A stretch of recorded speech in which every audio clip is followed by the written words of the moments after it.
बहु बीती थोड़ी रही, पल पल रही बिताई, एक पलक के कार ने ना कलंक लग जाए। एक राजा को राज भोगते काफी समय हो गया था। उसके बाल सफेद हो चुके थे, लेकिन मोह माया से छूट नहीं पा रहा था।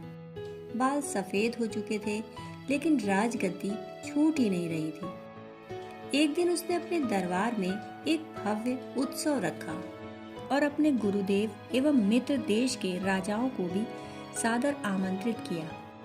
उत्सव को रोचक बनाने के लिए राज्य की सुप्रसिद्ध नर्तकी को भी बुलाया।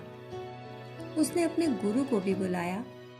राजा ने कुछ स्वर्ण मुद्राएं अपने गुरु जी को भी दे दी, ताकि नर्तकी के अच्छे गीत व नृत्य पर वे उसे पुरस्कृत कर सके।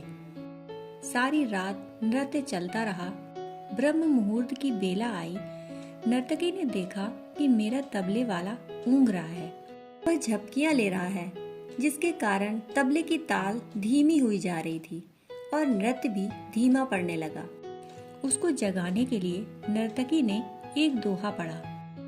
बहु बीती थोड़ी रही, पल पल रही बिताए, एक पलक के कार ने ना कलंक लग जाए। अब इस दोहे का अर्थ अलग अलग व्यक्तियों ने अपने अपने अनुरूप निकाला। तबले वाला सतर्क होकर तबला बजाने लगा। नर्तकी ने वह दोहा दोबारा फिर पढ़ा। बहु बीती थोड़ी रही, पल पल रही बिताए, एक पलक के कार ने ना कलंक लग जाए। इस बार राजा के गुरु ने सारी मुद्राएं नर्तकी को दे दी। नर्तकी ने फिर से दोहा पढ़ा तो राजकुमार ने अपना मुकुट उतारकर नर्तकी को सौंप दिया। नर्तकी दोहा फिर पढ़ने लगी। इस बार राजकुमारी ने अपने गले से अपना कीमती हार निकालकर नर्तकी को दे दिया। नर्तकी वो दोहा बार बार दोहरा रही थी। अब राजा ने उसे बहुत सारा पुरस्कार दिया, लेकिन राजा अब असहज हो चुका था।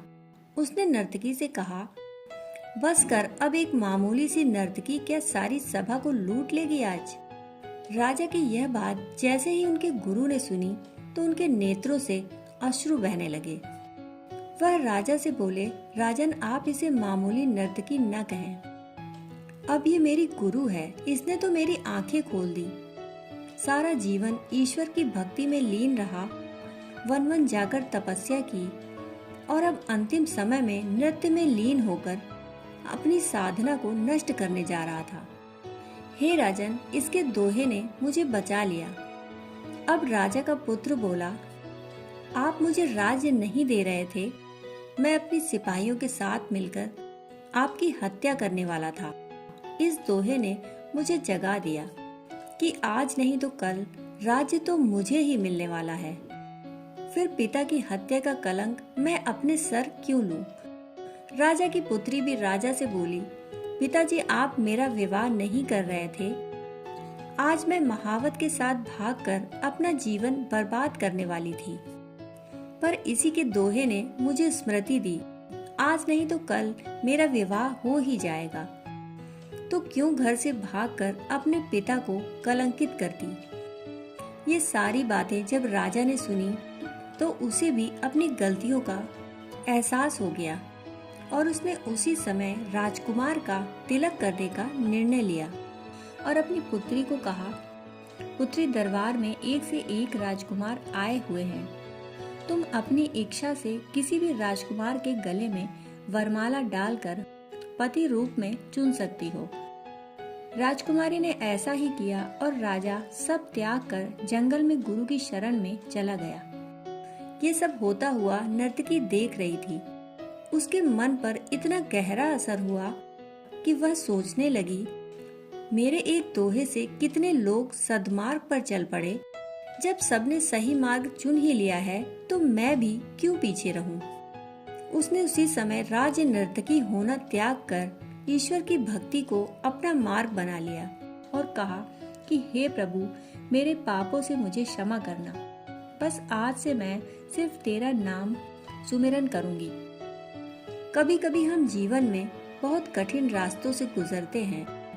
अपनी मंजिल को बस पहुंचने ही वाले होते हैं कि उसी वक्त हमारा सब्र टूट जाता है। हम हिम्मत हार जाते हैं, रुक जाते हैं, ठहर जाते हैं।